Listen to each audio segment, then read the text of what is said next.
ശിവാനി എന്ന കൊച്ചു പെൺകുട്ടി ഡ്രോയിങ് ചെയ്തുകൊണ്ടിരിക്കുമ്പോൾ എന്തോ ശബ്ദം കേൾക്കുന്നു. തിരിഞ്ഞു നോക്കുന്ന അവൾ കാണുന്നത് മുടിയഴിച്ചിട്ടിരിക്കുന്ന മറ്റൊരു പെൺകുട്ടി തന്റെ പെൻസിലെടുത്ത് ചിത്രം വരയ്ക്കുന്ന കാഴ്ചയാണ്.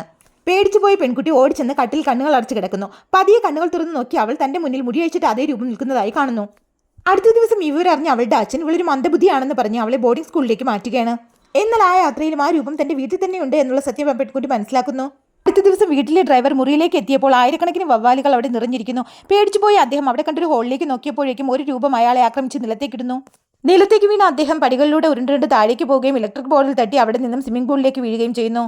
അടുത്ത ദിവസം രാവിലെ പുറത്തെ വെള്ളത്തിൽ ഡ്രൈവർ മരിച്ചു കിടക്കുന്ന കാഴ്ചയാണ് ഗൃഹനാഥൻ കാണുന്നത്. ഇവിടെ 20 വർഷങ്ങൾക്ക് ശേഷം പഠനം പൂർത്തിയാക്കി പെൺകുട്ടി തന്റെ വീട്ടിലേക്ക് തിരിച്ചെത്തിയെങ്കിലും പിതാവിന് അവളെ ഇഷ്ടമായില്ല.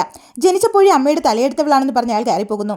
അന്നേ ദിവസം രാത്രി സ്വിമ്മിംഗ് പൂളിൽ കുളിച്ചുകൊണ്ടിരുന്ന പെൺകുട്ടി ഒരു ഗാനം കേട്ട് ഒരു അടച്ചിട്ട മുറിയിൽ എത്തിച്ചേരുന്നു. വർഷങ്ങളായി അടച്ചിട്ടിരുന്ന ആ മുറിയിൽ നിന്നും അപ്പോഴും റേഡിയോ ശബ്ദിച്ചുകൊണ്ടേയിരുന്നു. പെട്ടെന്ന് അവിടെ ശക്തമായ കാറ്റ് വീശി. അവിടെ ഇരുന്ന ഒരു ചിത്രം അതിശക്തിയായി ചുമരിൽ ഇടിക്കാൻ തുടങ്ങി. പെട്ടെന്ന് തന്നെ നിലത്തേക്ക് വീണ പെൺകുട്ടിയുടെ ശരീരത്തിലേക്ക് ഹാങ് ലൈറ്റ് വന്ന് വീഴാൻ തുടങ്ങിയപ്പോഴേക്കും ആ ഫോട്ടോ അവളെ രക്ഷിക്കുകയാണ്.